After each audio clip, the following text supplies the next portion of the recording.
Bonjour les épicurieux et bienvenue dans cette nouvelle vidéo captivante de Un jour une histoire. Aujourd'hui l'histoire portera sur le sujet de la confiance en soi. Cette histoire a pour but de vous faire comprendre la notion du jour sous un autre angle qu'un cours afin que vous puissiez vous identifier clairement à travers les personnages. Restez bien jusqu'au bout de cette histoire, vous allez voir que la morale sera très intéressante et vous pourrez l'utiliser dans votre vie de tous les jours. C'est parti. Histoire numéro 1. Il était une fois dans un petit village français appelé Bellefontaine, un jeune garçon nommé Antoine. Antoine était connu pour son sourire éclatant et sa gentillesse envers tout le monde. Cependant, ce que peu de gens savaient, c'est qu'Antoine manquait cruellement de confiance en lui. Chaque matin, en se regardant dans le miroir, Antoine se posait des questions. Suis-je assez bon ?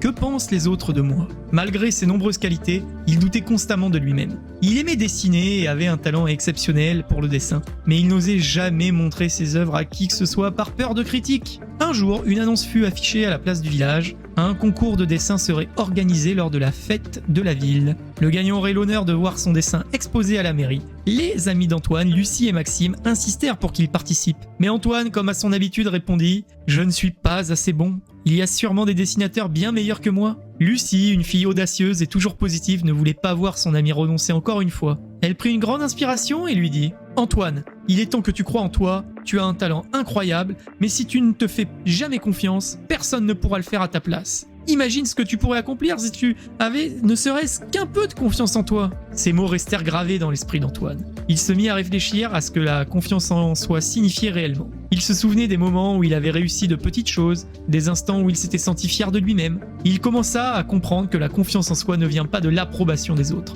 mais de l'acceptation de soi et de la reconnaissance de ses propres capacités. Encouragé par Lucie et Maxime, Antoine décida de tenter sa chance. Il passa des heures à dessiner, à peaufiner son œuvre, mettant tout son cœur et son âme dans chaque trait. Il choisit de représenter une scène de Bellefontaine, son village bien aimé, avec ses maisons pittoresques et son paysage enchanteur. C'était une œuvre magnifique, pleine de vie et de couleurs. Le jour du concours arriva, Antoine, le cœur battant, remit son dessin. Pendant l'attente des résultats, il se sentait nerveux mais aussi étrangement calme. Il savait qu'il avait donné le meilleur de lui-même et cela suffisait. Lorsque les résultats furent annoncés, le maire de Bellefontaine appela Antoine sur scène. « Le premier prix de notre concours de dessin va à Antoine pour sa représentation magnifique de notre village !» Les applaudissements retentirent et Antoine, les joues rouges mais le sourire aux lèvres, monta sur scène pour recevoir son prix. Ce jour-là était exceptionnel pour Antoine. Il comprit une leçon précieuse. La confiance en soi, ce n'est pas une destination mais un voyage. Elle se construit à travers de petites victoires, en osant sortir de sa zone de confort et en croyant en ses capacités malgré les doutes. Grâce à ses amis et à sa propre détermination,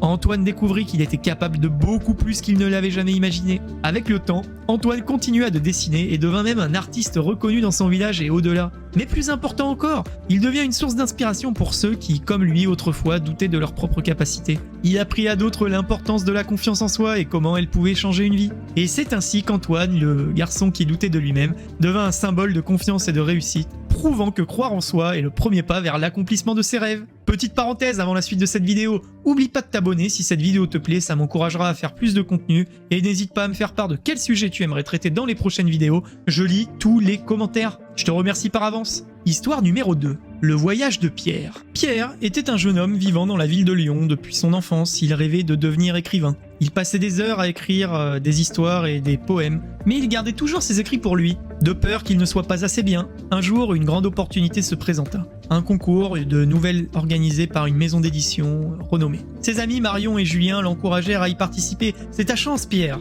Mais Pierre, plein de doutes, répondit « Je ne pense pas être à la hauteur et si mon écriture n'était pas assez bonne, qu'est-ce qui se passerait ?» Un soir alors qu'il discutait de ses craintes avec sa grand-mère, celle-ci lui dit « Pierre, la confiance en soi, c'est comme une plante. Elle a besoin d'être nourrie pour grandir. Si tu ne tentes jamais rien, comment sauras-tu de ce dont tu es capable ?» Ces paroles touchèrent profondément Pierre. Il commença à réfléchir au moment où il avait été fier de lui, même pour des petites choses. Motivé par les encouragements de ses proches et les sages paroles de sa grand-mère, Pierre décida de soumettre une de ses nouvelles au concours. Il passa des jours à peaufiner son histoire, mettant tout son cœur dans chaque mot. Lorsqu'il envoya son manuscrit, il se sentit nerveux mais également fier d'avoir osé franchir le pas. Quelques semaines plus tard, il reçut une lettre de la maison d'édition. Le cœur battant, Pierre l'ouvrit et découvrit qu'il avait remporté le concours. Son histoire allait être publiée, Pierre n'en revenait pas. Il avait osé croire en lui-même et ses efforts avaient été récompensés. Ce jour-là, Pierre apprit une leçon précieuse. La confiance en soi ne se construit pas à travers des actions courageuses, et la reconnaissance de ses propres capacités. Il devint un écrivain reconnu en partageant ses histoires avec le monde entier. Il inspira d'autres à croire en leurs rêves et à surmonter leurs doutes. Ainsi, Pierre découvrit que la confiance en soi était le véritable secret de la réussite et du bonheur, et il transmit cette sagesse à tous ceux qui croiseraient son chemin. Pour conclure, Pierre nous rappelle que la confiance en soi ne vient pas seulement de la reconnaissance des autres, mais surtout de l'acceptation et de la valorisation de nos propres efforts et talents. En osant soumettre sa nouvelle à un concours, il démontre que la foi en ses capacités peut ouvrir des portes inattendues et mener à un succès significatif. Ces deux histoires mettent en lumière plusieurs enseignements sur la confiance en soi. Le courage de se lancer, numéro 1, la persévérance, numéro 2, numéro 3, le soutien des autres, et numéro 4, l'acceptation de soi. En conclusion, la confiance en soi est une qualité indispensable qui se cultive avec patience, courage et soutien. Elle est la clé de l'épanouissement personnel et de la réalisation de nos rêves. Maintenant, réfléchissons ensemble. Quelle a été la dernière fois où vous avez dû faire preuve de confiance en vous? Quels petits pas pourriez-vous faire aujourd'hui pour renforcer cette confiance? Et surtout,